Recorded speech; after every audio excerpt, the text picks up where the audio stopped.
ये है मुंबई के मरीन ड्राइव का 2 BHK फ्लैट, जिसकी आज की कीमत 10 करोड़ से लेके 25 करोड़ तक जाती है और शायद उसके ऊपर भी जाती है। और फिर आते हैं दादर में, जहाँ पे 2 BHK फ्लैट की कीमत आज के रेट के हिसाब से 2 से 3 करोड़ जाती है। और अगर आप थोड़ा साइड में आओगे तो आपको नई मुंबई मिलेगी, जहाँ पे आज की रेट के हिसाब से 2 BHK फ्लैट की कीमत 2 से 2.5 करोड़ भी आती है। और फिर थोड़ा दूर जाओगे मुंबई, नई मुंबई की से, जैसे कि भाईंदर में, तो आपको वहाँ पे 2 BHK की कीमत 1 से 1.5 करोड़ तक मिलेगी। और ये महंगे फ्लैट की प्राइसेस बस मुंबई में नहीं है, पुणे में भी सेम ही हाल है। जहाँ पे 2 BHK की कीमत 80 से 90 लाख होनी चाहिए, वो आज 1 से 1.5 करोड़ तक जा रही है। और सेम चीज है बेंगलोर, गुड़गांव, दिल्ली, सब में यही है। But in whole this scenario, what sounds similar in those cities?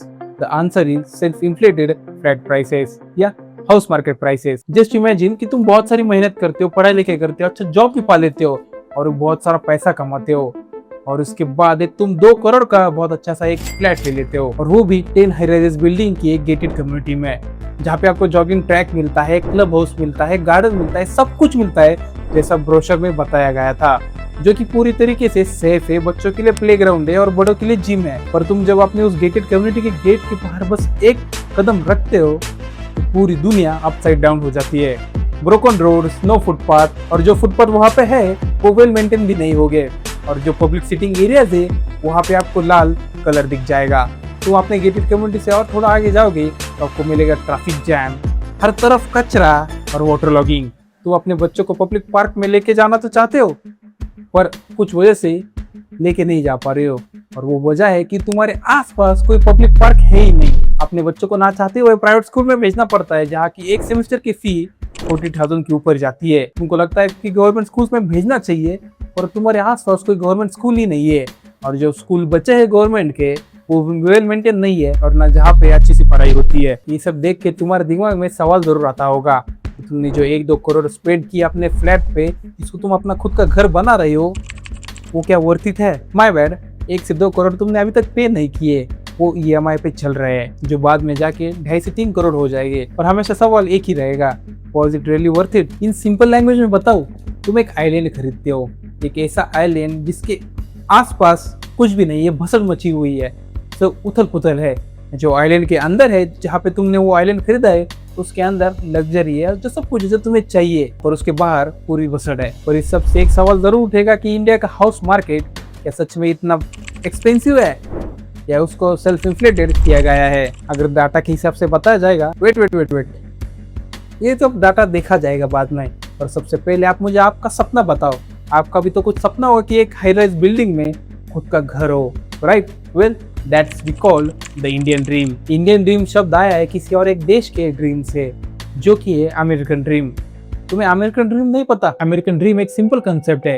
एक इंडिविजुअल पर्सन, उसका बैकग्राउंड कैसा भी हो, वो अमेरिका में आके सक्सेस पा सकता है, कुछ भी अचीव कर सकता है। उसके पास स्टेबल इनकम है, एजुकेशन है अच्छा खासा, खुद का घर है, फैमिली है, कंफर्ट है। वो है एक अमेरिकन ड्रीम। और इंडियन ड्रीम भी इससे कुछ अलग नहीं है। तुम पढ़ाई करो, मेहनत करो, जॉब पाओ, एक घर लो, और एक स्टेबल इनकम हो, और अच्छी फैमिली हो। ये भी एक इंडियन ड्रीम ही है। पर एक इंडियन ड्रीम और एक अमेरिकन ड्रीम में एक फर्क है। क्या है वो पता है आपको? कि अमेरिकन ड्रीम में आप एक घर के बाहर निकलोगे या गेट के बाहर निकलोगे तो पॉट होल नहीं मिलेंगे, और अगर वहाँ पे पॉट होल भी मिलते हैं तो अगर आप कंप्लेन करो तो भरे जाएंगे।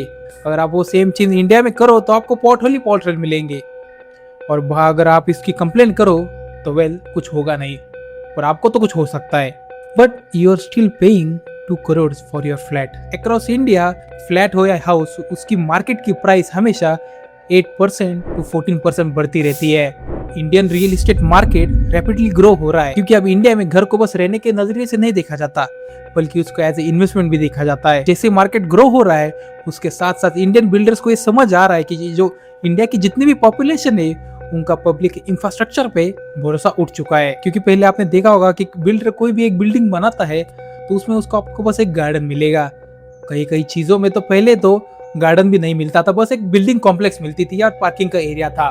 पर अब बिल्डिंग कॉम्प्लेक्स में स्विमिंग पूल के साथ वॉकिंग ट्रैक हो या मेडिटेशन सेंटर हो, आपको सब कुछ मिलता है। क्योंकि जो इंडिया में पब्लिक इंफ्रास्ट्रक्चर है वो इतने एमिनिटीज प्रोवाइड नहीं करता। कई जगहों पे तो पब्लिक इंफ्रास्ट्रक्चर है ही नहीं, और जो इंडियन पॉपुलेशन और पब्लिक इंफ्रास्ट्रक्चर का जो गैप था वो इंडियन बिल्डर्स ने अच्छे से समझा और वो गैप्स अपने जो मिनी सिटीज है उसमें भर के निकाला। इन शॉर्ट इंडियन बिल्डर्स ने खुद की मिनी सिटीज तैयार करनी चालू कर दी और इसका बेस्ट एग्जांपल पता है आपको क्या हो सकता है? वो हो सकता है पुणे का मगरपट्टा सिटी, एक मिनी सिटी जो 450 एकड़ में फैली हुई है, जहाँ पे 120 एकड़ डेडिकेटेड है लैंडस्केपिंग के लिए, मस्त नेचर के लिए, ग्रीनरी के लिए। और उस मिनी सिटी का सबसे बड़ा गार्डन जो 25 एकर्स में फैला हुआ है आरडीटी गार्डन है, और उस सिटी में कमर्शियल प्लेसेस को 45 एकड़ डेडिकेट किए गए हैं। और ऐसी लग्जरी प्रोवाइड करने वाली मिनी सिटीज आपको इंडिया में बहुत जगह पे मिलेगी। पर ये मिनी सिटीज का ट्रेंड इंडिया में चालू कैसे हुआ? आंसर सिंपल है, इंडिया की पॉपुलेशन रैपिडली ग्रो तो हुई और उसके साथ साथ जो अथॉरिटीज थी उन्होंने सिटी प्लानिंग अच्छे से नहीं की। पॉपुलेशन ग्रो हुई, पब्लिक ट्रांसपोर्टेशन वैसे ग्रो नहीं हुआ, वो स्लोली ग्रो हुआ। और इसका नतीजा क्या हुआ? वहाँ पे प्राइवेट प्लेयर्स को इंटर करने का मौका मिला। इस वजह से सिटीज रिच तो दिखती है, बड़ी बड़ी मंजिला बिल्डिंग तो दिखती है, पर ग्राउंड रियलिटी कुछ अलग ही है। क्योंकि चाहे तुम्हारे पास 2 करोड़ का फ्लैट क्यों ना हो, अगर वहाँ पे 20 मिनट की जोरदार बारिश होती है तो आपके गेटेड कम्युनिटी के गेट के बाहर आपको एक पूरी नदी बनी हुई मिलेगी। पर एक इंटरेस्टिंग बात बताओ, तुम चाहे तो भी वो 2 करोड़ का फ्लैट ले नहीं सकते। फॉर एग्जाम्पल, ये है Kunal 1 and Kunal 2। Kunal 1 comes from zero background, मतलब उसके पास कोई भी बैकअप नहीं है। ये दूसरी जगह से सिटी में आता है जॉब के लिए और स्टडीज के लिए। और दूसरी तरफ है कुणाल 2 जो पहले से ही सिटी में रहता है, उसका फैमिली हाउस, उसकी फैमिली पहले से सिटी में है। दोनों की स्टडीज होने के बाद दोनों को जॉब लग गई। और ये बात याद रखना कि इन दोनों के लिए हम गुड केस सिनेरियो लेके चल रहे हैं। बाकियों का अलग हो सकता है, किसी को 21 में जॉब लगती है, किसी को 25 में, तो हर एक की पर्सनल लाइफ का अलग अलग चीज हो सकता है। इनके केस सिनेरियो में दोनों को 22 साल की एज में जॉब लग गई एंड फॉर 8 इयर्स दोनों ने अच्छा खासा सेव भी किया। और अब ये टाइम था शादी करने का, और अब दोनों को जरूरत थी खुद का घर लेने के लिए, क्योंकि अगर आपको शादी के मार्केट में आना है तो खुद का घर या फ्लैट होना बहुत जरूरी है। और ये दोनों मुंबई में रहते हैं और इन दोनों को भी 2 BHK फ्लैट चाहिए। पर प्रॉब्लम ये है कि अगर मुंबई जैसे शहर में आप रहते हो और आपको वहां पे 2 BHK चाहिए तो आपकी उसकी कम से कम कीमत 2 करोड़ के ऊपर ही आएगी। तो प्रॉब्लम यही से शुरू होता है। कुणाल 2 जो पहले से सिटी में रहता है, उसके बाद सिटी में खुद का या फैमिली हाउस है। कुणाल 2 वो फ्लैट अपग्रेड करना चाहता है, मतलब नया लेना चाहता है, तो वो पुराना फ्लैट बेच के उसका पैसा नए फ्लैट में डाल सकता है। पर in case of Kunal 1 there is a problem, क्योंकि कुणाल 1 सिटी में नहीं रहता था, वो किसी टायर 2 या टायर 3 सिटीज से में रहता है। उसका फैमिली हाउस वहां पे है, वो स्टडी और जॉब के लिए मुंबई में रहता है। और वो अगर अपने टाउन का हाउस भी सेल करता है तो वो 30 से 40 लाख में जाएगा। पर फिर भी अगर फ्लैट 2 करोड़ का है तो 1.6 करोड़ बचेंगे जो कुणाल 1 लोन नहीं कर सकता। बट वेट, अगर वो इतने दिनों से जॉब कर रहा है तो उनकी सैलरी भी तो अच्छी होगी। एज्यूम दोनों ने 6 LPA से स्टार्ट किया, 8 साल बाद उनका LPA 15 तक पहुंच चुका है और उन्होंने उसके साथ साथ 20 लाख रुपए साइड में सेव भी किए हैं। तुम लोग बोलेंगे कि उन्होंने 20 लाख रुपए सेव कर लिया, तो हम यहाँ पे बात कर रहे हैं गुड केस सिनेरियो की। तो दोनों लगभग इन हैंड सैलरी 1 लाख रुपए कमाते हैं महीने का। ये मान लो कि दोनों के पास कार है, वो EMI भरते हैं, बाकी का खर्चा विर्चा घर का सब देख के उनके पास 70,000 रुपए पर मंथ हाथ में रहते हैं।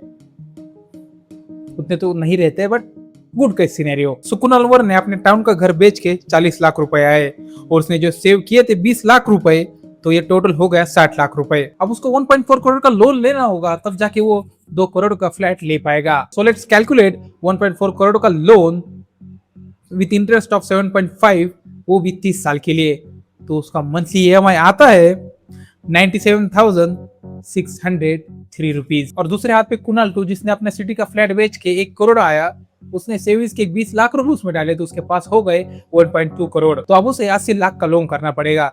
जो हमने कुणाल 1 के साथ जो कैलकुलेशन किया 30 साल के लोन के लिए 7.5% का इंटरेस्ट रेट, उस हिसाब से मंथली EMI जाता है 55,703 rupees. So Kunal 2 with salary of in hand बचता है जो 70,000, उसमें एडजस्ट हो सकता है। और कुणाल 1 ये अफोर्ड नहीं कर सकता और उसके इन हैंड सैलरी सब खर्चे मिला के 70,000 रुपए उसके पास बचते हैं, तो 93,000 का EMI कैसे भरेगा? ये हम अज्यूम कर सकते हैं कि बाद में धीरे धीरे LPA बढ़ेगा, बट स्टार्ट तो कैसे तो करना पड़ेगा। सर आप कुणाल 1 के लिए 2 ही ऑप्शन बचते हैं, एक तो सिटीज के बाहर घर लो जिसकी कीमत थोड़ी कम हो, नहीं तो ऐसा शादी के लिए पार्टनर ढूंढो वो आपको फाइनेंशियली सपोर्ट कर सके। एंड आफ्टर ऑल दिस हम मेडिकल बिल्स, इमरजेंसी फंड की बात भी नहीं कर रहे हैं कि आपको लगता होगा कि आपने बहुत सेव किया, पर ऐसी कुछ सिचुएशन आएंगी आपको इमरजेंसी फंड की जरूरत पड़ती है। इंडिया की मेजर सिटीज में जितनी भी हाउस होल्ड है ऑन एवरेज वहाँ की जो एनुअली जो इनकम बढ़ती है वो बस 5.3% से बढ़ती है, पर इंडिया का हाउस मार्केट 14% से बढ़ता है।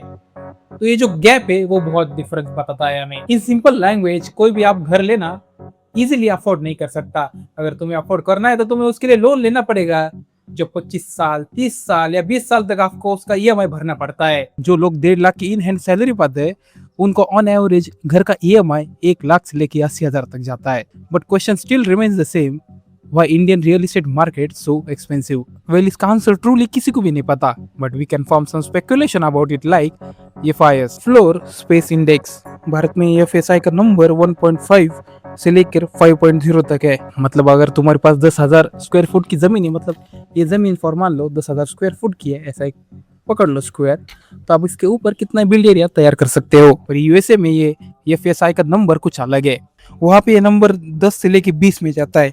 सिंगापुर एक छोटा सा देश है, पर उसका FSI नंबर है 8 से लेके 25 तक। और क्वेश्चन ये है कि जो FS का नंबर है वो ज्यादा होने से भारत को या किसी भी देश को फायदा होता है कि नुकसान, वेले डिपेंड करता है वहाँ की सर्विसेज, वहाँ के एम्यूनिटीज जो सरकार प्रोवाइड करती है उस पर। फॉर एग्जाम्पल हम पकड़ के लेते एक बिल्डिंग में 10,000 लोग या रेसिडेंट्स रहते हैं, वहाँ पे सेम उनका सेम रोड हो गया, सेम ड्रेनेज हो गया, सेम ड्रिंकिंग वाटर हो गया। अगर आप बिल्डिंग में रहते हो और आपको वहाँ पे एक बेसिक नेसेसिटीज या बेसिक स्ट्रक्चर नहीं है रोड का, ड्रेनेज का, तो वो जो 10,000 लोगों का रेसिडेंट का एक कॉम्प्लेक्स है वो एक केओस में बदल जाएगा।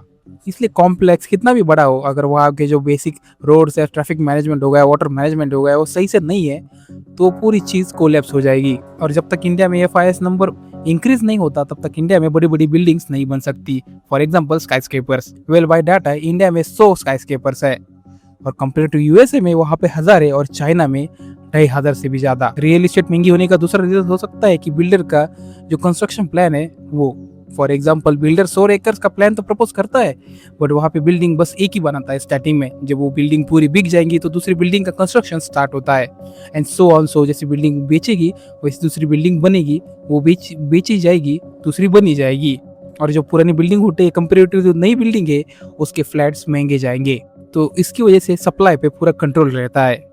और बिल्डिंग परमिट्स बनाने के लिए, कंस्ट्रक्शन साइट तैयार करने के लिए गवर्नमेंट में या पूरी सिस्टम में बहुत सारे बिल्डर्स को पैसा बांटना पड़ता है। और इसका पैसा वो कहाँ से वापस लेते हैं? ऑफ कोर्स जो घर खरीदते हैं उनसे। और इतना सब देखने के बाद भी तुम काबिल बने, तुमने फ्लैट ले लिया 2 करोड़ का, but let me tell you वो फ्लैट 2 करोड़ का नहीं है, क्योंकि अगर तुमने हाफ डाउन पेमेंट भी किया तो फ्लैट EMI के साथ जो 30 साल की तुम EMI भरोगे वो जाएगा 3.5 करोड़ से 4 करोड़ तक, जिसके बीच में ना तुम कोई जॉब छोड़ सकते हो ना कोई रिस्क ले सकते हो। हम इंडियंस तो ये सीख गए कि जो कॉम्प्लेक्स है, बिल्डिंग कॉम्प्लेक्स, वो फुल ऑफ एम्यूनिटीज, कंप्यूटर के साथ कैसे बिल्ड करना है, कैसे पूरे मैनेज किए जाते हैं। पर अभी तक ये हम नहीं सीखे कि कैसे एक सिटी अर्बन प्लानिंग करके एक ग्रीन सिटी तैयार की जा सकती है, जहाँ पे सब ट्रैफिक मैनेजमेंट हो, ड्रेनेज सिस्टम हो, ड्रिंकिंग वाटर हो। ये सब देख के मुझे एक कहावत जरूर याद आती है कि in America people buy neighbourhood but in India we buy compounds.